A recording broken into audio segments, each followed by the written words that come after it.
महाराष्ट्र काँग्रेस कमिटीचे सचिव माजी आमदार डॉक्टर अविनाश वारजूरकर, जिल्हा परिषदेचे माजी अध्यक्ष डॉक्टर सतीश वारजूरकर, शंकापूर ग्रामपंचायतचे सरपंच साईश वारजूरकर यांनी चिमूर विधानसभा क्षेत्राचे आमदार बंटी बांगडिया यांच्या मार्गदर्शनात भाजपचे प्रदेश अध्यक्ष रवींद्र चव्हाण यांच्या उपस्थितीत आज भाजपमध्ये प्रवेश केलाय। यावर सविस्तर बोलण्यासाठी आपल्यासोबत आमचे प्रतिनिधी प्रवीण वाघे आपल्यासोबत जोडलेले आहेत। प्रवीण, काय सांगाल, काय माहिती आहे? नक्कीच वारजूरकर परिवारामध्ये जर आपण पाहिलं तर पूर्वीपासूनच लहानपणीपासूनच वारजूरकर फॅमिली आणि परिवारात रक्तातच काँग्रेस होता आणि काँग्रेसचा बालेकिल्ला होता। आणि आता सध्याच्या परिस्थितीत जर बघितलं तर मोठ्या नेत्याच्या गटबाजीमुळे त्यांनी राजीनामा दिला असावा असं त्या राजीनाम्यात नमूद केलं आहे। परंतु पूर्वीचा जर विचार केला तर 2004 मध्ये अविनाश वारजूरकर हे काँग्रेसचे आमदार म्हणून चिमूर विधानसभा क्षेत्रातून सभागृहात गेले होते।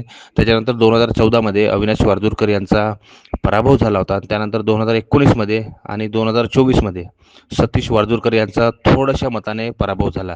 आपण जर विचार केला तर चिमूर विधानसभा क्षेत्र हे काँग्रेसचाच बालेकिल्ला होता, परंतु बंटी भांगडिया यांनी युवा शक्ती स्थापन केली आणि त्यांनी भाजपमध्ये विलीन केली आणि भाजपाचाच चिमूर विधानसभा क्षेत्र हे पूर्ण भाजपमय केले असल्याचे आपल्याला चित्र पाहावयास मिळत आहे।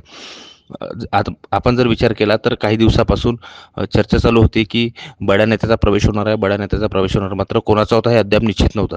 कालपासून फोटो बातम्या यायला लागल्या आणि आज अखेर रीतसर त्यांनी वारजूरकर परिवारांनी भाजपमध्ये प्रवेश केलेला आहे। पुढे काय होते याकडे सगळ्या नागरिकांचं लक्ष लागलं आहे। तर या वारजूरकर परिवार हे काँग्रेसचा गड राखून ठेवण्यात पटाईत होते आणि आता काँग्रेसला मोठा चिमूर विधानसभा क्षेत्रात मोठा खिंडार पडला आहे।